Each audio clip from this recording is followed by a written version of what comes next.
The Thanksgiving slideshow was supposed to show 32 photos of family gratitude, but I'd replace slides 11 through 29 with time-stamped screenshots of my wife and best friend's affair, and I waited until both families were holding wine glasses before I pressed play.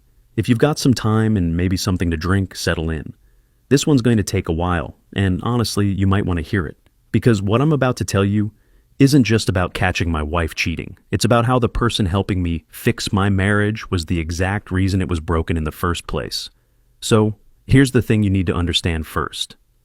3 months ago, I would have told you my life was pretty good. Not perfect, but good. I'm Christopher, 40 years old, high school history teacher in a small Connecticut town called Riverside. Married 12 years to Amanda, my college sweetheart. 2 kids, Sophie, who's 12, and Mason, who's 9. We had the colonial house with the blue shutters, the minivan with the soccer stickers, the whole suburban dream. And my best friend since college, David, my college roommate, my best man, godfather to my daughter, the guy I trusted more than anyone in the world, except my wife. By Thanksgiving 2024, I destroyed both their lives in front of 14 family members, and the crazy part, I'd do it again. But I'm getting ahead of myself. Let me take you back to where this really started, because the beginning was so subtle I almost missed it entirely. It was late spring, early summer of 2024.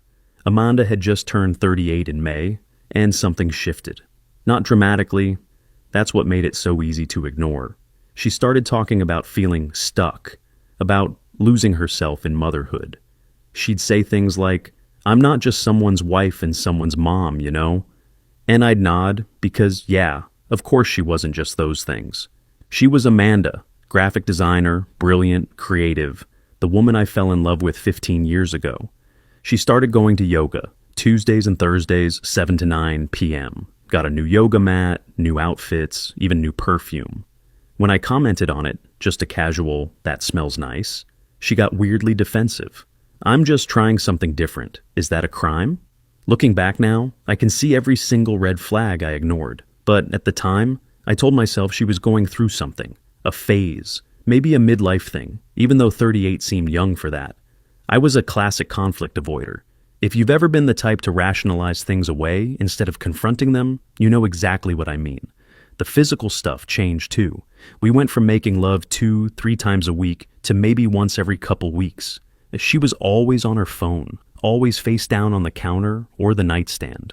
Our 12-year-old Sophie even noticed. One night at dinner, Amanda was texting under the table, and Sophie said, "Mom, why are you always on your phone?" Amanda's face went red. "I'm not always on my phone." "You kind of are," Sophie said, and I should have backed her up, but I didn't. I changed the subject, because that's what I did. I kept the peace. Early June, I was having drinks with David at our usual spot, Murphy's Pub in the downtown Riverside. We'd been doing these guys' nights since college. Basketball, beers, life talks. David was a financial advisor, successful, married to Rebecca, this sweet therapist who worked with teenagers. They had 2 kids with a third on the way. From the outside, David had it all figured out.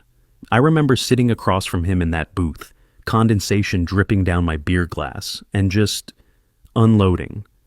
"I don't know, man. Amanda's been distant. I feel like I'm losing her."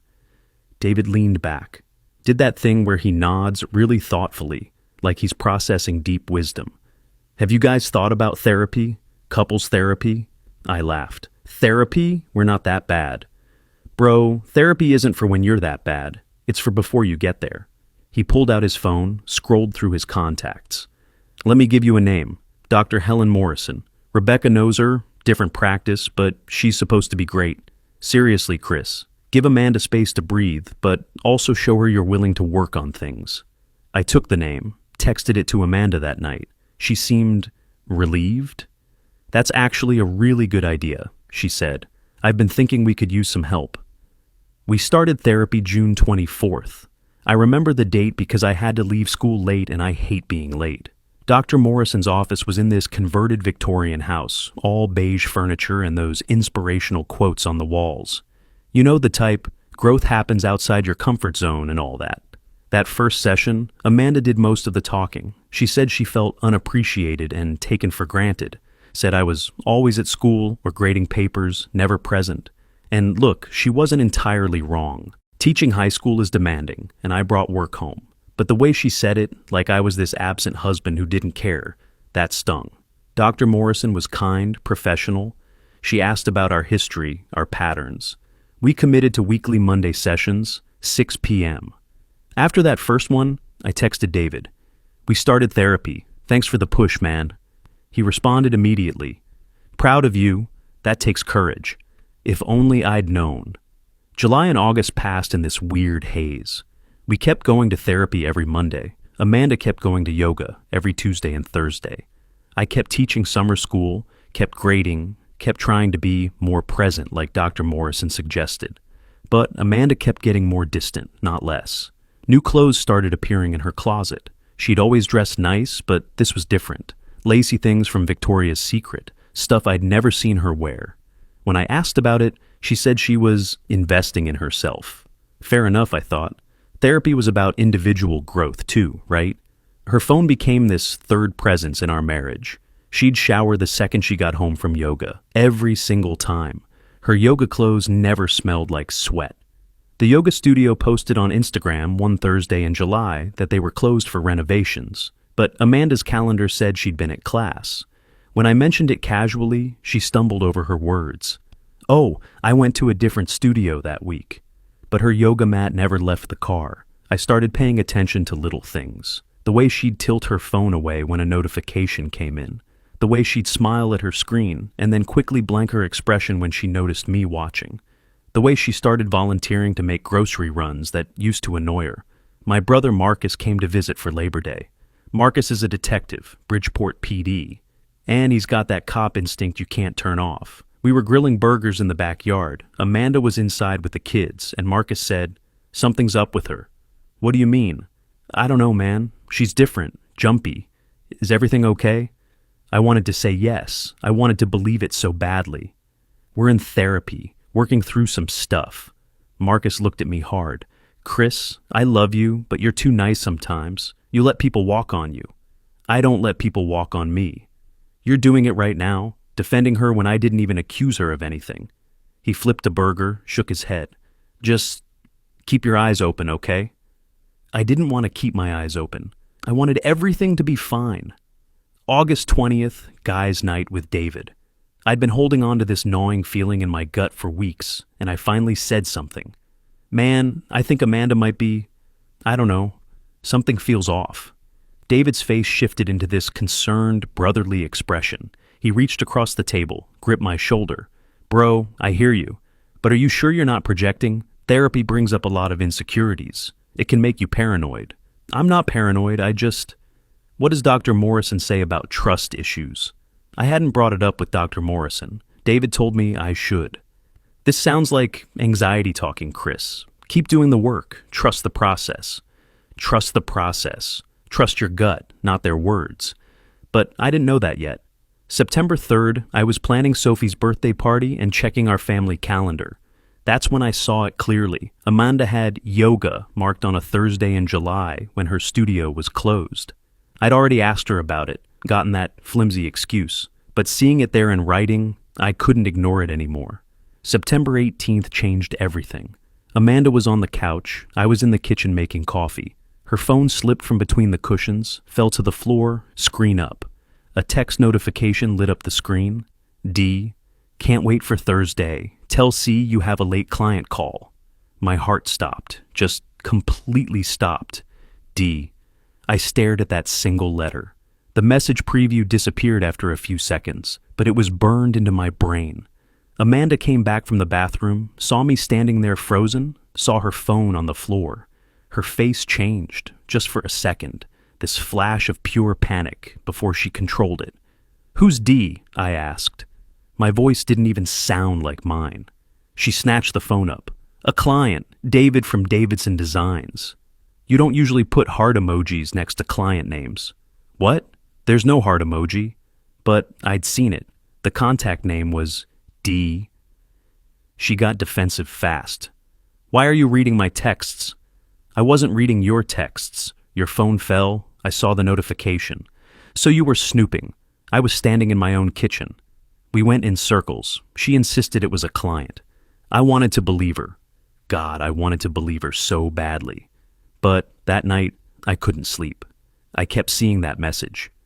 Can't wait for Thursday. Tell C you have a late client call. Tell C, tell Christopher, tell her husband. Make up a lie so they could. What? 2 days later, I met David at Murphy's again. I shouldn't have. Marcus told me later I was insane to ask the suspects for help. But David was my best friend. We'd been through everything together. College, first jobs, weddings, kids being born. He'd held my hand, metaphorically, when my dad died 3 years ago. I told him about the phone thing. Told him about my suspicions. David did what David always did. He made it sound reasonable. Bro, I'm not gonna lie. This sounds like anxiety. You're in therapy, you're vulnerable, you're looking for problems. He leaned forward. What did Dr. Morrison say about this? I haven't told her yet. Maybe you should, because this sounds like projecting, man. Amanda's working on herself. You're feeling insecure about it. That's normal, but don't torpedo your marriage over paranoia.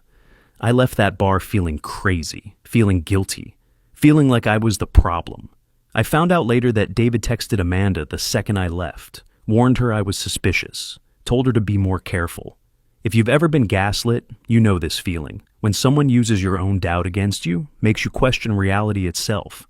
That's what David did, and he did it perfectly.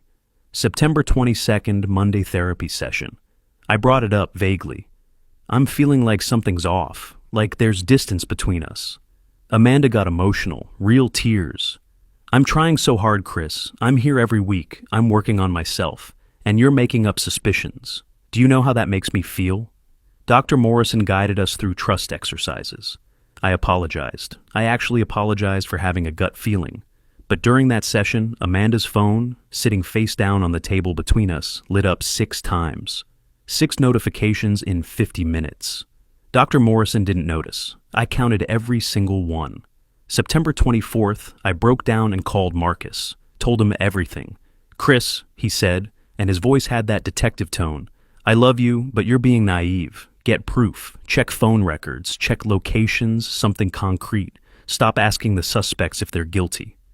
I can't invade her privacy like that. She might be invading your marriage, which is worse. I still couldn't bring myself to snoop, not yet. But I could do one thing. September 26th, Thursday, yoga night.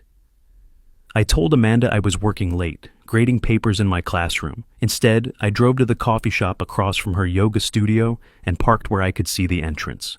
6:52 p.m. No Amanda. 7:15.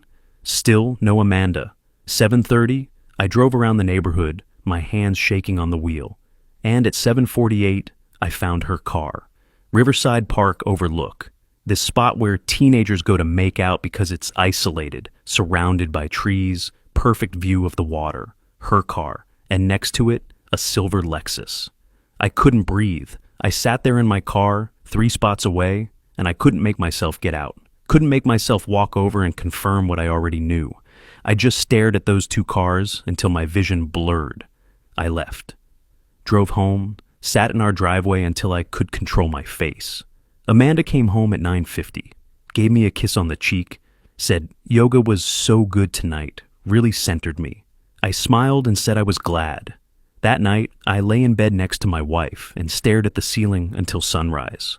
September 28th, I looked through old photos on my computer, found one from a trip to Vermont 2 years ago. David's silver Lexus ES350 parked in front of the cabin we'd rented. I zoomed in on the license plate, same plate I'd seen at the park. My best friend, my wife, for how long? I should have confronted them. Part of me wanted to storm over to David's house, to scream, to break things. But a colder part of me was forming. The part that remembered I was a teacher. I plan, I strategize. I think 3 moves ahead. If I confronted them now, they'd deny everything. It would become he said, she said. They'd accuse me of being paranoid, controlling, invasive. I'd look like the bad guy. No.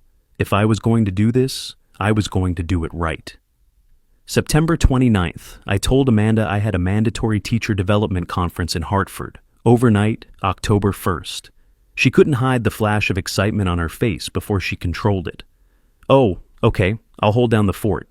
I told David too. His response was perfect. Bro, perfect timing. I'll check on Amanda and the kids for you if you need anything. Thanks, man. You're the best. October 1st, I didn't go to Hartford. Marcus helped me rent a car. Nothing fancy, just something Amanda wouldn't recognize. I parked down the street from my own house at 6 p.m. and waited. 7:02, the silver Lexus pulled up to my curb. David got out, carrying a bottle of wine. He was wearing the blue button-down Rebecca had gotten him for his birthday. I watched him walk up my front path, ring my doorbell like he belonged there.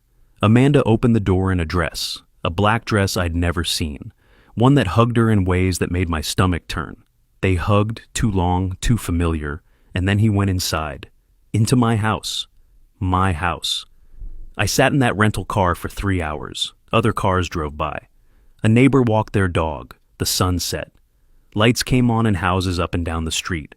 And I sat there, shaking, watching the upstairs bedroom light, our bedroom light, flicker on and off. 10:17 p.m. David came out. He was adjusting his collar, that same collar from the blue shirt. They stood on my porch, and kissed. Not a friendly peck. A deep, passionate kiss that lasted at least 10 seconds. I thought I was going to vomit. I had to open the car door, lean out, breathe. Nothing came up, but the world was spinning.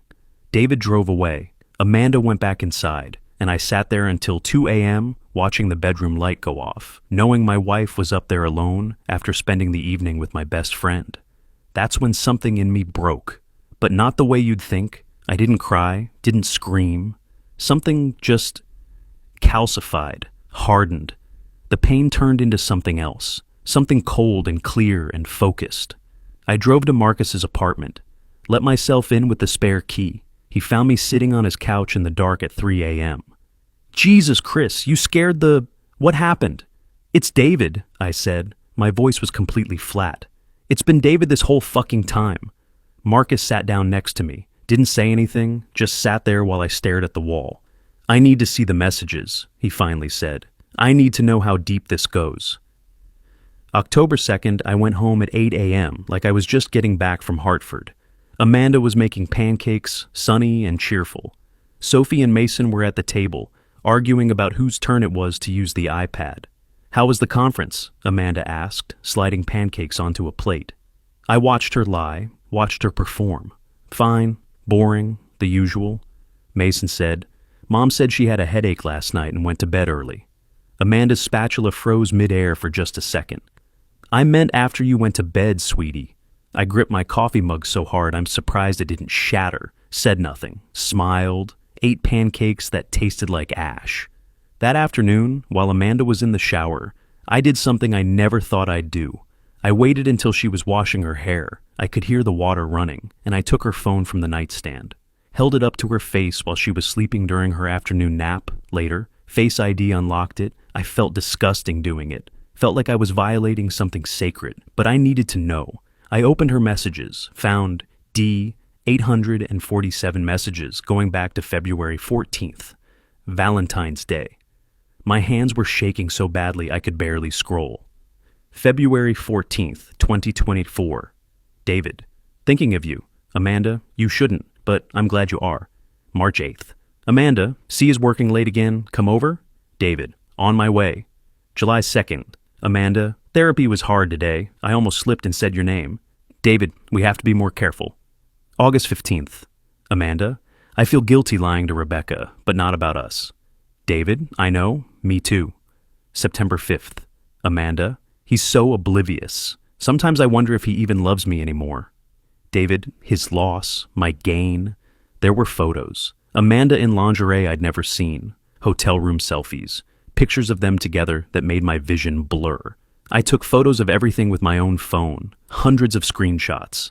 Then I put her phone back exactly where I'd found it. I called in sick to school the next day. First time in 6 years. Sat in my car in the empty school parking lot and had a full-blown panic attack.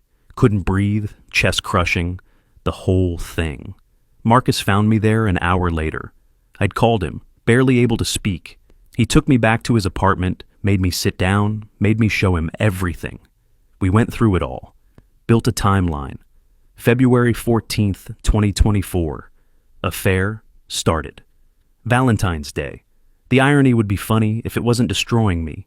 June 24th, 2024. We started therapy. 4 months into the affair. All those texts from David to me during this time. Be patient. Trust the process. Give her space.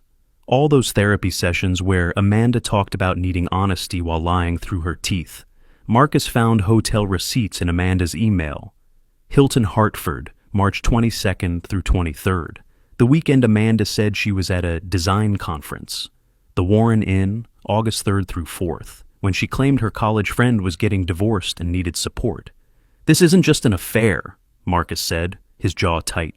This is calculated. This is cruel. This is systematic deception. I stayed at his place that night, told Amanda I was helping him with something. It was my first lie to her, and it felt awful and liberating at the same time. I didn't sleep. I cycled through every emotion that exists: grief, rage, shame, confusion. I looked at our wedding photos on my phone. David was my best man, grinning in every shot, arm around my shoulders. I looked at photos of Sophie, David holding her at her baptism, her godfather, sworn to guide and protect her. How long had he been planning this? Had he wanted Amanda since college? Or was it recent, opportunistic? Did it matter? October 5th, I went home early in the morning. Amanda was worried. Actually worried, or performing worry. I couldn't tell anymore. Where were you? Why weren't you answering your phone? I almost told her. Almost screamed it all right there in our kitchen. Instead, I said, just needed some space. I'm fine.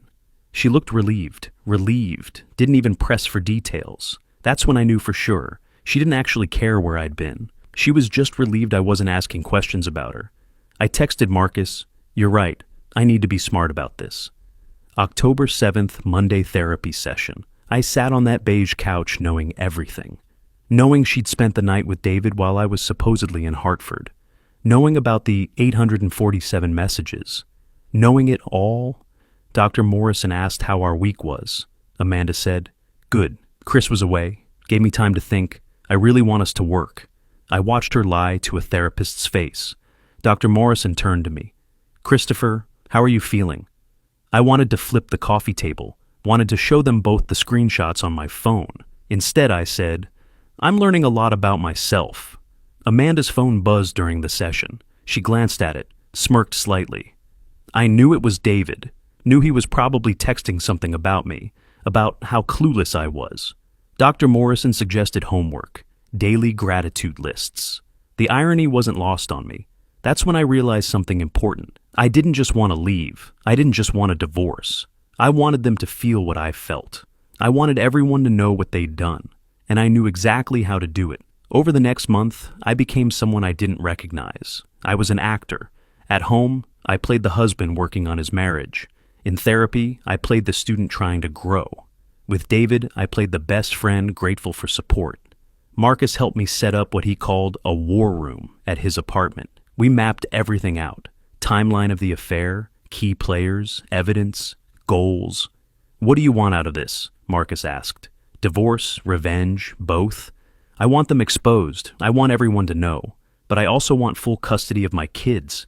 Marcus warned me, public revenge can backfire in custody court. We need to be surgical.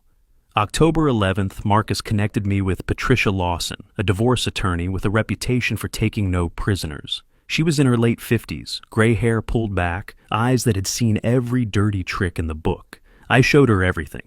She scrolled through the screenshots, her face unchanging. When she finished, she looked up at me and said, "Connecticut is a no-fault divorce state, so we can't use adultery to prevent the divorce. But it absolutely affects custody and alimony. What about going after David? Civilly? Connecticut doesn't recognize alienation of affection claims anymore, but professionally?" She pulled up something on her computer. "David's a licensed financial advisor, right?" "Yes. Financial advisors are bound by ethics codes. Dishonesty, moral turpitude, conflicts of interest. Those can cost him his license." She looked at me. "If he was lying to his wife, possibly concealing shared assets for affair expenses, advising you on your marriage while sleeping with your wife, that's a violation." A plan started forming. For the next 6 weeks, I lived a double life. Continued therapy every Monday. Continued guys' nights with David every few weeks. Continued family dinners with David and Rebecca. I watched David toast his pregnant wife at her 39th birthday party in October. Watched him say, "To my beautiful wife, mother of my children, my best friend." I nearly broke the champagne glass in my hand. Rebecca pulled me aside that night. "You and David are so lucky to have each other. Male friendship like yours is so rare." My heart broke for her. She was innocent in all this. She was 7 months pregnant, glowing, trusting, and her husband was destroying her life. She just didn't know it yet. I added protecting Rebecca's dignity to my list of goals, as much as possible anyway. I monitored Amanda's phone remotely. Marcus helped me install tracking software through our family cell plan. Legally gray, but I was past caring. I documented every Tuesday and Thursday yoga session that ended at hotels, every weekend trip that lined up with David's work conferences. And I planned. Late October, I thought about how to do this. Expose them at David's office? Too impersonal. During therapy? Too private. At a school event? Too public? Would hurt the kids. Then it hit me. Thanksgiving. Thanksgiving was always at our house. Both families came. My parents, Marcus, Amanda's parents, David's family, Rebecca's mother. 14 adults, all the kids. It was tradition. It was perfect. November 1st, I started building the slideshow. I spent hours on it, making sure every detail was right. Slides 1 through 10 were real family photos, Thanksgivings past, happy moments, everyone smiling. Nostalgic. Yeah, sweet. Slide 11 was a title screen. What I'm really thankful for this year, the truth. Slides 12 through 29 were screenshots, text messages with timestamps, hotel receipts with dates and amounts, a timeline graphic showing the 9-month overlap between the affair and our therapy, photos of Amanda and David together. Nothing pornographic, I wasn't trying to traumatize people, but intimate enough to be damning. Slide 30 was a split screen, David's financial advisor ethics code on one side, his violations listed on the other. Slide 31. Amanda's therapy quotes about wanting honesty, juxtaposed with her lies. Slide 32. I'm thankful I found out before wasting another year. I tested the presentation a dozen times, made sure the timing was right, made sure it would devastate, but not be gratuitously cruel. Mid-November, Patricia filed preliminary custody motions. I documented everything. Amanda's absences, my consistent presence at school events and bedtimes, her emotional volatility. November 18th, I prepared an ethics complaint against David for the Connecticut Financial Services Board, documented every violation, but I wouldn't file it until after Thanksgiving. I wanted him completely unsuspecting. The week before Thanksgiving was surreal. Amanda commented that I seemed better lately. "Therapy's really working," she said. Yeah, I agreed. I'm finally seeing things clearly. November 26th, Tuesday before Thanksgiving. Amanda's yoga night. I didn't follow her, didn't check her location. I didn't need to anymore. I knew exactly where she was and who she was with. November 27th, I confirmed all the RSVPs, 14 adults. The kids would eat early, then go play, while the adults did our traditional gratitude slideshow. Perfect. David texted me that night. "Looking forward to tomorrow, bro. Grateful for friends like you." I screenshot it, added it to slide 29. Thanksgiving morning, I woke up at 5:30. Amanda was already in the kitchen, wearing the apron I'd bought her for our 5th anniversary, playing the perfect wife one last time. Sophie and Mason were excited, decorating the table with construction paper turkeys. Sophie looked at me and said, "Dad, you seem quiet. You okay?" I knelt down next to her. "Just thinking about everything I'm grateful for, sweetie." I checked my laptop one more time. Slideshow ready. Backup USB in my pocket. Patricia had confirmed, divorce papers ready to serve Friday. I texted Marcus, "Today's the day." He responded, "I'll be there, got your back." 2 p.m., family started arriving. My parents first, Robert and Linda, married 42 years, still holding hands. Amanda's parents, Susan and Tom, who'd always treated me like a son. They had no idea what was about to happen. 2:15, David and Rebecca arrived. Rebecca was 7 months pregnant, moving slowly, one hand on her belly. Their kids ran inside to play with Sophie and Mason. David brought expensive wine, walked up and hugged me. "Happy Thanksgiving, brother." I hugged him back. "It will be. Trust me." I saw his eyes meet Amanda's across the room. Just for a second, a look that said too much.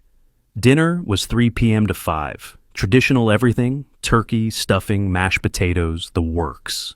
I barely tasted any of it. Conversation flowed around me. Work stories, kids' school updates, plans for Christmas. David told some story about a difficult client. Everyone laughed. Amanda touched his arm during the punchline. Rebecca didn't notice. I did. My dad raised his glass. "A toast to family, the people who know us best." I raised my glass. "To the truth." Nobody caught the weight in my voice. 5:15, Amanda started herding the kids upstairs to the playroom. "Let the adults have their boring slideshow," she said, laughing. Perfect timing. 5:20, I stood up. "Before we do dessert, I made a little slideshow, our Thanksgiving tradition." Amanda smiled. "Oh, Chris, that's so sweet." David grinned. Classic Chris, the sentimental teacher. Everyone settled into the living room with wine or coffee. Marcus positioned himself near the doorway. I noticed him do it, subtle, blocking the easy exit. I connected my laptop to the TV, 75-inch screen, impossible to miss anything. My finger hovered over the play button. "This year," I said, "I'm grateful for a lot of things. But mostly, I'm grateful for clarity." I pressed play. Slides 1 through 10 played normally, family photos from previous Thanksgivings. Everyone smiled, made nostalgic sounds. My dad said, "Look at how little the kids were," I heard Amanda whisper to David. "This is nice." Then slide 11 appeared. What I'm really thankful for this year, the truth. Confusion rippled through the room. Slide 12, screenshot of a text message. David to Amanda, February 14th, 2024. "Thinking of you. Amanda, you shouldn't, but I'm glad you are." Amanda's wine glass slipped from her hand. Red wine spread across our cream carpet. David went completely white. Rebecca said, "What?" The slides continued automatically. I'd set them for 8-second intervals. No stopping them now. More screenshots. "C is working late again. Come over." Hotel receipt from the Hilton Hartford, dated and time-stamped. A photo of them together at a restaurant I'd never been to. The room exploded. Rebecca stood up, her hand on her pregnant belly, shaking. "David! David!" Amanda lunged for the laptop. Marcus stepped in front of her. "Let it play out." Susan, Amanda's mother, stood up, her hand over her mouth. "Oh my God! Amanda, how could you?" David tried to speak. "Rebecca, I can explain." Explain. Rebecca's voice cracked. "I'm pregnant. I'm 7 months pregnant." More slides. The timeline graphic showing 9 months of overlap. Text messages where David gave me therapy advice while sleeping with my wife. My dad stood up, his face red. "You son of a bitch, you gave him advice while—" Marcus had to physically hold my dad back. Rebecca was crying now, full sobs. When were you with her?" She looked at Amanda, and the betrayal on her face was something I'll never forget. "You hosted my baby shower. You... She couldn't even finish. Rebecca's mother, Dorothy, held her, both of them crying. Amanda oscillated between denial and defense. "This is private. You can't just—" "I drove you to this," Amanda shouted at me. "You were never there. You were always at work." The room went silent. Then Susan, sweet, gentle Susan, slapped Amanda across the face. The sound echoed. "Don't you dare blame him," Susan said, her voice shaking. David was trying damage control, failing spectacularly. "It's not... We didn't... It just happened. 9 months just happened," Rebecca screamed. He turned to me. "Bro, I'm sorry. I never meant..." I spoke for the first time since pressing play. My voice was calm, cold. "Don't call me bro. You're not my brother. Brothers don't do this." The slides kept playing. Slide 30 showed David's financial advisor, ethics code, honesty, integrity, client trust, highlighted in yellow. Slide 31 showed the ethics complaint I was filing Monday. David's face changed. "You're filing a complaint? You'll ruin my career." "You ruined my marriage," I said. "Fair trade." Slide 32, Amanda's therapy quotes. "I just want honesty." Trust is everything. right next to screenshots of her lies. Slide 33, the final one. I'm thankful I found out who they really are before wasting another year. Divorce papers will be served Friday. Happy Thanksgiving. Rebecca grabbed her purse, started gathering her kids. We're leaving. Don't follow us, David. Dorothy helped, moving fast despite her age. David tried to follow. Becca, please! She whirled on him. Don't touch me! Don't you dare touch me! Her voice broke. I have 2 children upstairs and a baby inside me, and you... She couldn't finish, just turned and ran. We heard her collecting the kids, heard the front door slam, heard tires screech out of the driveway. Susan and Tom were taking Amanda by her arms. Susan wouldn't even look at her daughter. Tom stopped at the door, looked back at me. Take care of Sophie and Mason. They deserve better than her. Susan added, call us when you need character witnesses for custody. They left. David stood alone in my living room, surrounded by shocked family members and destroyed furniture, wine stains, broken glass, upturned chairs. He looked at me. Chris, can we talk, man to man? I walked to the door, opened it. We're not men to each other anymore. You're nothing to me. I closed the door in his face. Through the window, I watched him stand on my porch for a full minute before walking to his car and driving away. The house was destroyed. My parents and Marcus stayed, helped clean up in silence. My mom touched my shoulder. What you did was harsh, but I understand why. My dad said, that took guts, son. I'm proud you stood up for yourself. I went upstairs to check on the kids. They were in the playroom, oblivious, playing video games. Sophie looked up. Dad, why did everyone leave so fast? I knelt down. Something came up, but you're staying with Grandma and Grandpa tonight, okay? Mason said, is Mom okay? I chose my words carefully. Mom is going through something, but we'll be okay. I didn't sleep that night. I kept replaying Rebecca's face when she realized. Amanda's mother slapping her. David's pathetic attempts to explain. I thought revenge would feel good, would feel like justice, like vindication. Instead, I just felt empty. The next 48 hours were chaos. My phone had 87 texts, 23 missed calls, friends, colleagues, extended family. Word spread fast in a small town. Amanda texted me 47 times, apologies, then anger, then begging, then threats. How could you humiliate me in front of everyone? You destroyed Thanksgiving. I loved you. This is your fault too. Please, can we talk? I didn't respond to any of them. Friday morning, Patricia served the divorce papers. Amanda's lawyer called that afternoon. She was contesting everything. Monday, December the 2nd. I filed the ethics complaint against David. His firm launched an internal investigation immediately. By Wednesday, he was on administrative leave.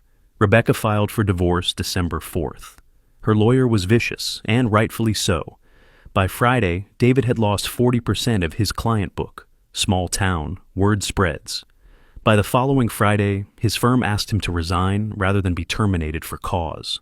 His LinkedIn updated, pursuing new opportunities.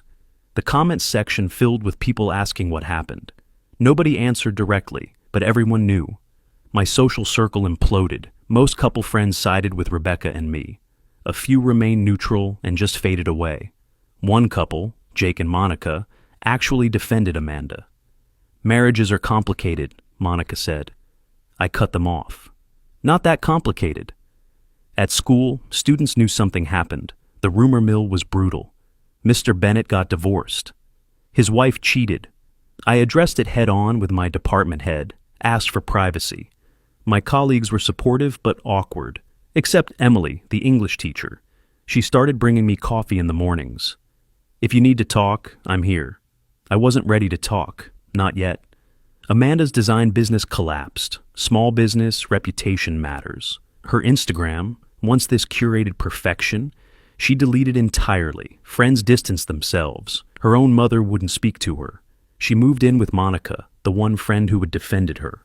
And then, December 10th, I got the call that made me question everything. Rebecca had been hospitalized, pregnancy complications, high blood pressure, likely stress-induced. I felt like I'd been punched in the stomach. December 12th, Rebecca's mother, Dorothy, called me. "Christopher," she said, her voice tired, "I don't blame you. You did what you had to do. Is Rebecca okay? The baby?" They're monitoring her. She's broken, Christopher.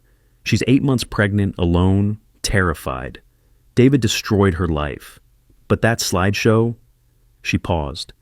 It was cruel to her, too. I started crying. I didn't mean to hurt her. I'm so sorry. I know you didn't mean to. But intentions don't erase damage. I hung up and broke down. Marcus found me on his bathroom floor, sobbing. Did I go too far? I asked him. Did I do this to her? David did this to her. You just exposed it. But it didn't feel that simple. December 18th, Amanda showed up at my parents' house. I was there with the kids. My dad answered the door, blocked her entry. You're not welcome here. Amanda looked terrible. She'd lost weight, had dark circles under her eyes.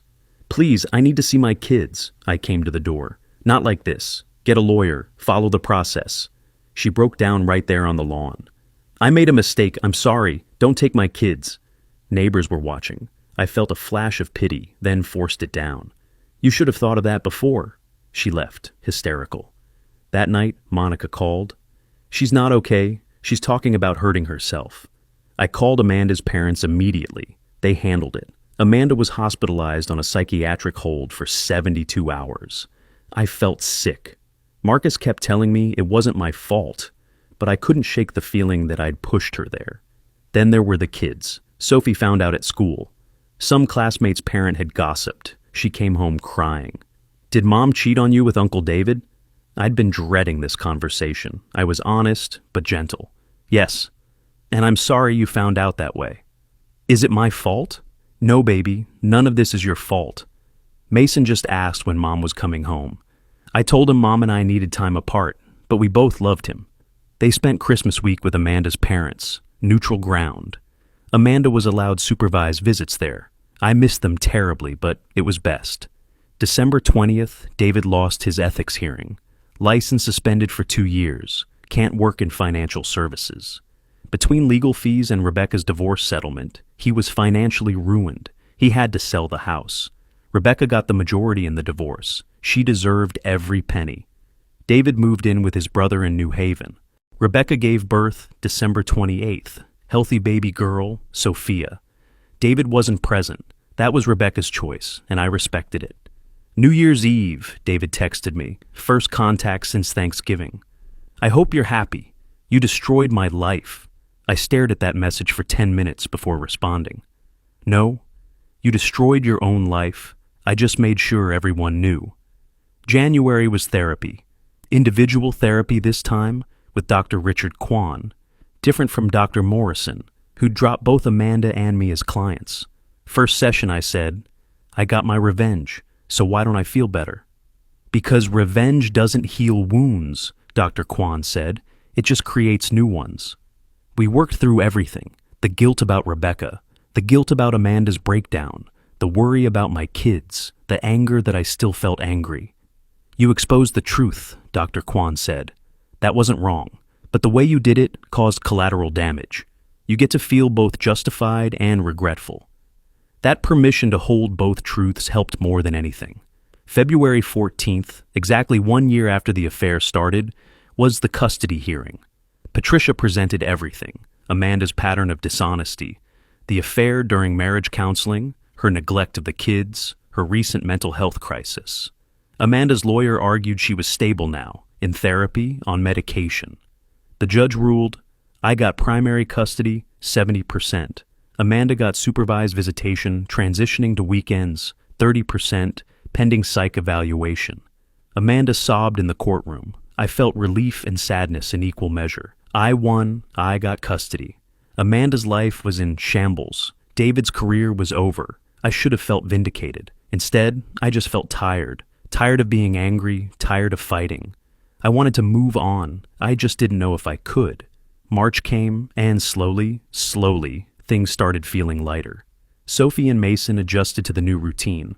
Weekdays with me, alternate weekends with Amanda. Amanda was genuinely trying now. In therapy, taking medication, showing up on time. I kept strict boundaries, but I wasn't cruel. Sophie said one day, Dad, I'm glad you didn't lie to us. Mason drew a family picture in art class. Him, Sophie, me, and his grandparents. Amanda wasn't in it. My heart broke a little, but I didn't force it. I joined a gym, started playing basketball again, joined a rec league, something I hadn't done since college. Reconnected with old friends, the ones from before David. My college roommate Alex, from before I ever met David, came to visit. We grabbed beers, talked for hours. "You seem lighter," he said. "I feel like I'm remembering who I was before all this." I took Sophie and Mason to Red Sox opening day in April. It was a tradition I'd stopped during the worst of the marriage stress. Sitting in Fenway, eating overpriced hot dogs, watching Mason's face light up when they did the wave. I felt something I hadn't felt in a year. Joy. Simple, uncomplicated joy. Emily, the English teacher who'd brought me coffee, and I started talking more. Faculty lounge conversations about books, teaching, life. She was divorced too, 3 years ago. Amicable split, no kids. April 15th, she invited me to trivia night with a group of teachers. I almost said no. Then I thought, why not? I had fun. Actual, genuine fun. We laughed, we trash-talked the other teams. We came in second place. Emily drove me home. We sat in her car in my driveway talking for an hour about everything and nothing. Nothing happened, but I felt something.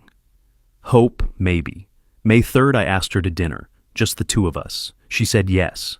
I was nervous. Told Marcus, who said, "It's been 6 months since D-Day. You're allowed to live." We went to a small Italian place, nowhere I'd ever been with Amanda. The conversation flowed naturally. She knew about the divorce. Everyone did. But she didn't pry. "I'm not interested in your past," she said. "I'm interested in who you are now. I'm still figuring that out."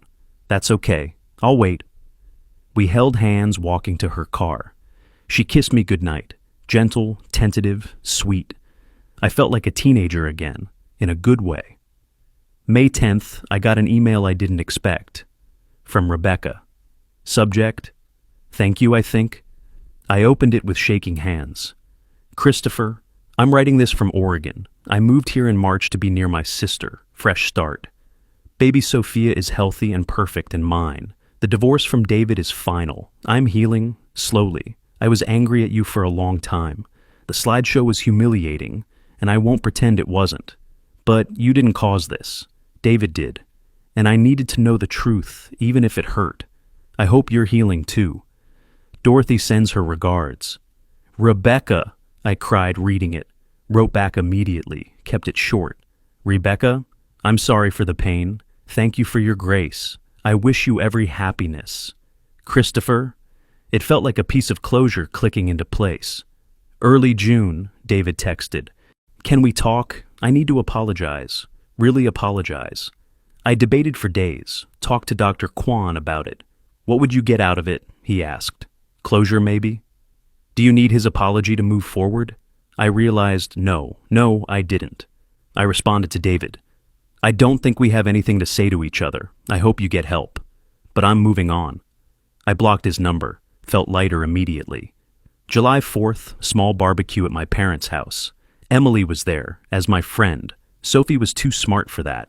"Dad, is Emily your girlfriend?" I glanced at Emily, who smiled.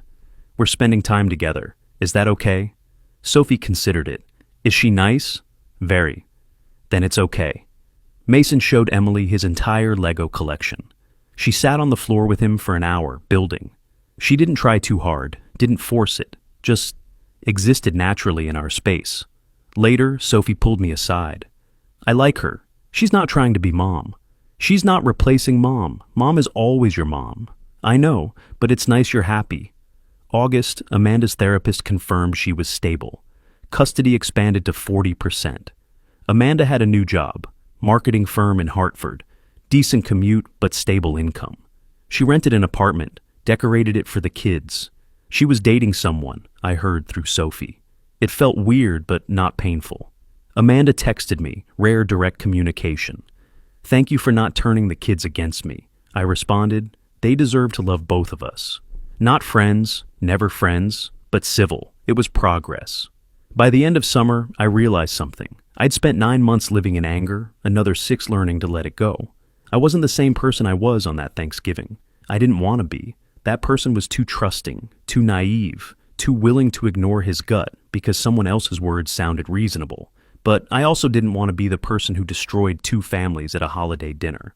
I wanted to be someone new, someone wiser, someone who could trust again, but carefully, someone who listened to his instincts.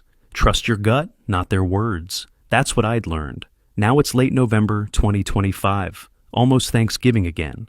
Tomorrow, I'm hosting dinner at my new house. Moved in June, fresh start, no memories of Amanda in these walls.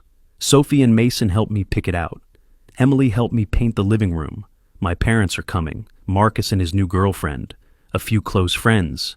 Emily, of course, different house, different people, different life. Tonight, I'm sitting here thinking about last year, about that slideshow, about the explosion. Do I regret it? Sometimes. The way Rebecca's face fell when she saw those slides. The way Amanda broke down on my parents' lawn. The way my kids eventually heard the story from classmates instead of from me first.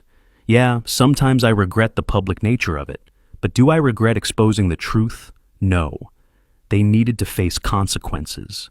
Rebecca deserved to know. My kids deserve to see that actions have consequences, that honesty matters, that their father wouldn't just accept betrayal. Would I do it differently now? Maybe. Maybe I'd have told Rebecca privately, given her the evidence to make her own choice about how to handle it. Maybe I'd have just quietly filed for divorce without the spectacle. But I was a different person then. I was broken, shattered. And broken people don't always make gentle choices.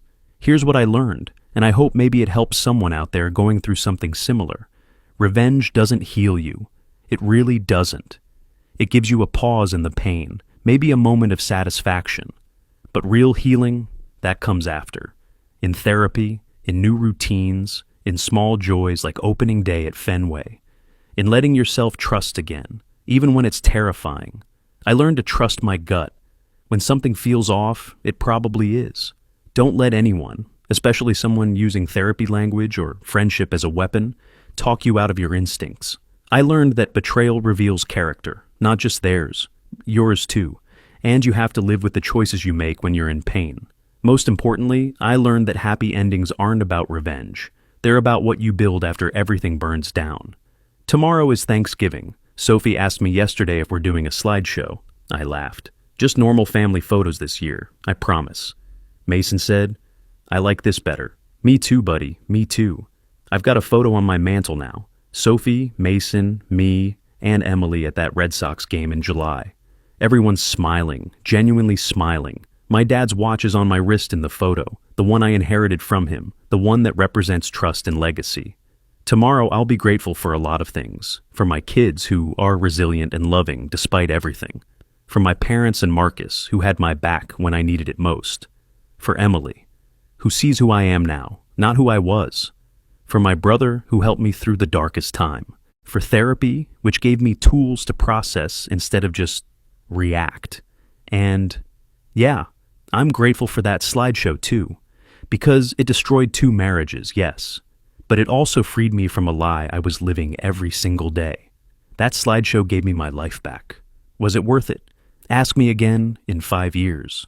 But right now, sitting here the night before Thanksgiving 2025, looking at my kids' artwork on the fridge in a house that's actually mine, about to spend the holiday with people who genuinely care about me, right now, I'm just grateful I'm on the other side. I survived the worst thing I thought could happen. I'm still here, still teaching, still being a dad, still learning to love again.